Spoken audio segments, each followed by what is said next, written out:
So this is our brand new bed we built this weekend. I had a lot of people asking questions about kind of how we did it and the process we went through. So I'm going to do a quick video for you showing you a few of those things and what our process was like. I will tell you, it does not look as pretty as I want it to right now because a lot of the flowers are fresh. They haven't bloomed out yet. I also used some that I got from Lowe's that were kind of sad flowers, but they will pick up in a few days. So I'm going to come back and show you guys a video of that in a few days too. But I'm really proud of this new project. I've gotten one side of our deck done, and I'm going to show you what the before looks like on the other side of our deck so you can see the entire process a few steps at a time. So we just got done doing our lattice work on our deck in this section over the last couple days. You can see the ground is still nasty there where we cleaned out a bunch of junk that was there. That's some rock that's going to go in and some ground cloth we're getting ready to lay down and run from left to right because we had stopped the bed there, but we're going to go and do a bed along this entire run. So stay tuned for the rest of it and see our process for building a bed. These are a few of the flowers that I have that are going to go in the beds. I don't have them all sorted out yet, and I'm probably not going to use all of these in this bed, but my plan is to do another long bed along the back of our house too in coming days, so that will be for that too. One thing I want to note that a lot of people, including myself, used to pass over until my mom showed me and kind of reminded me how useful it was. I used to pass over hanging baskets unless I needed them for hanging. But I will tell you, a lot of your value in your flower bed can come from hanging baskets. You can take these large baskets like this and plant them in your beds, and they take up a lot of space, so it will fill the bed quicker and for a more reasonable price in the long run. I'm also going to put some dahlias in my flower beds. I'm going to do snapdragons. I have lots of zinnias that I'm going to be putting in. Dianthus are always a favorite of ours. They grow really well here. I have got marigolds that haven't quite all come out yet, but they'll be really pretty when they do. I've got more zinnias of some different colors. Something totally new, I have them growing in one of my other beds this year, but they're not quite this big yet, so I bought some that were already mature, is cosmos. They're totally new for us, so I hope they will go well. Kind of an exciting thing to see though, how they do. And then rose bushes. I've got lots of rose bushes. I won't show you all of them right now, but I've got lots of rose bushes I'm going to put in along that lattice work as well, just to kind of help fill in and give pretty roses throughout the spring and into the fall.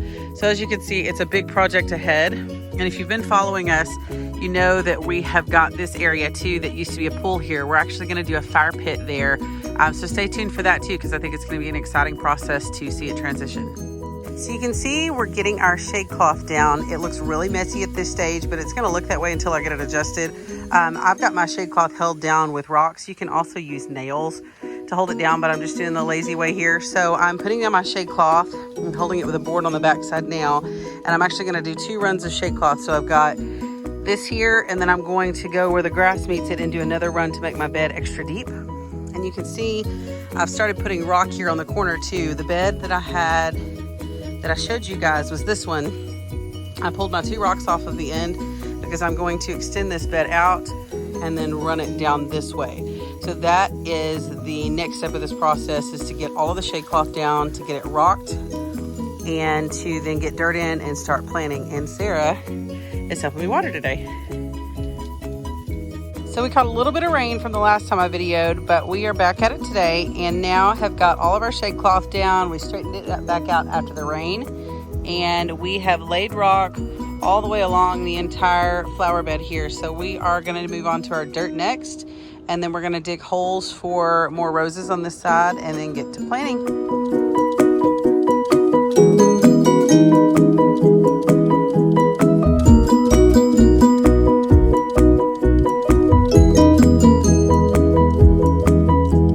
Ryan has brought me a couple of dump loads from the tractor, and we're going to spread it out now. We got to pick out a few hunks of grass that he got when he was scooping up my topsoil, but this is all going to be covered, and then we're going to dig our holes for our roses, and then our bed plants are going to go in.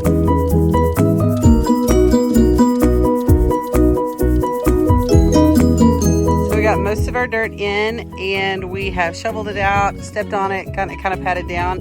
We're going to come back in and plant our rose bushes now, so we're going to dig holes for those. And then we're going to plant our other things in here, water it in, and then mulch. And then we're going to wash some of these rocks off that have got dirt all over them for now. But the base of the bed is fully done now. So this is what it looks like at this stage. So I haven't had a chance to catch you up since we dug the holes, but Ryan dug all of my holes for my roses after we got our dirt in, and I've got all of those planted. So I'm working on this right side of the bed, and I'm going to show you while it's in this process kind of how I do it. So I plant a lot of my big stuff along the back. Sorry, my shadow there. And I also take apart, like this is a hanging basket I took apart to make a big kind of centerpiece in the back there, and I'm actually going to plant some other taller cosmos behind that. But it will make good ground cover and will make this a good full bed. Now, budget-wise or time-wise, you don't have to fill your beds to the brim, but I do like a good full flower bed, and I'm loving attracting all the pollinators. So I'll show you what we've gotten done on this bed thus far this afternoon. We've got a huge mess over here, and the kids are over here. I recollected blackberries. So they're collecting blackberries. So, Emmy and Sarah, what are your favorite plants? My favorite is the one over here. All right, which ones? Over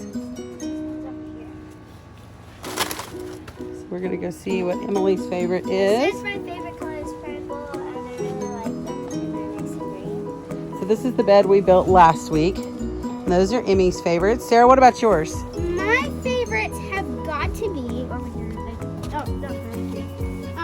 My favorite color is pink.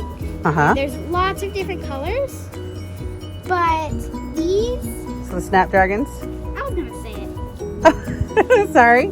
So Sarah, what are they? They are snapdragons, and this particular color is pink. Uh-huh. But there's yellow ones and white ones right over there. So they come in lots of colors. Plenty colors. There's even purple in that one. So we will catch you up as we finish this bed, and we'll come back and let Nicholas tell you his favorite in just a few minutes. Nicholas is back over here now, and he's going to tell us his favorite flower. Marigolds. These are some of our marigolds. So those are some of our marigolds. And why do we like them in a garden or a flower bed, Nicholas? They attract a bunch of pollinators. What have we been seeing all day long while we're planting? Butterflies. And what else? Bees. Yep, there's a bumblebee right behind Nicholas actually on our rose bushes. So our rose bushes, yeah, that's the one I'm talking about. So our rose bushes caught a little bit of rain last night before they were planted, so their petals don't look real happy today, but give them another day or two and they will be really big and full and lots of fresh blooms on them. So we finished our bed as far as planting the flowers.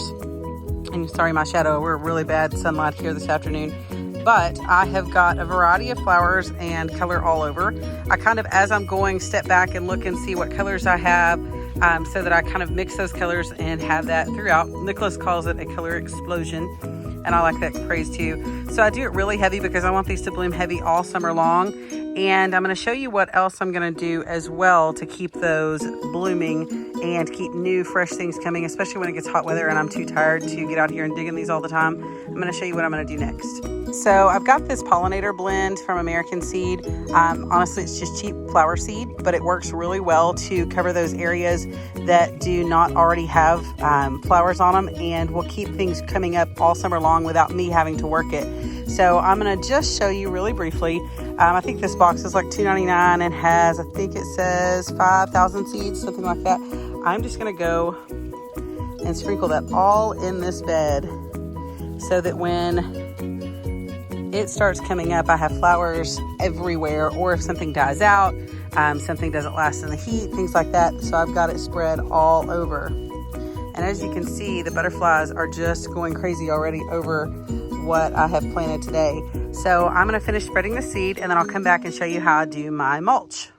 So if you look closely, you can see the seed that I sprinkled down in there. I'm going to put mulch in, and I'm going to start sprinkling it. I've just got it in a cup to help keep from washing out in the rain and when we water this garden. So the key to putting seed in your garden or flower bed and then using mulch is to make sure that you don't put it real heavy. If you put it about a quarter inch on top of the, or quarter inch thickness on top of the seed, it's the same as covering up that seed, and the seed can still push through it. I'll show you in my bed last week, I planted some, and you can start to see some of those sprouts coming up now. So they're being able to come up through that mulch. So that's how this process works. So I'm going to finish mulching the bed, and then I'm going to show you the finished product. So it is all done. You can see the dragonflies are still hanging out, but it is all done. The only thing I have left to do that I have not done yet this afternoon is to water it in. That'll wash off some of the stones too. The stones have still got some dirt and some mulch on them. But other than that, it is all ready for us to enjoy. So it's taken all day to get this final project done, and we did end up wrapping it with the bed there. Oop, you can see my shadow going across. But it is all done, and our next phase is to do a Z bed, make this into a Z and go out to the left of this one. So there you have it, all done. I'll share a picture of the final product, and then I'm gonna go water.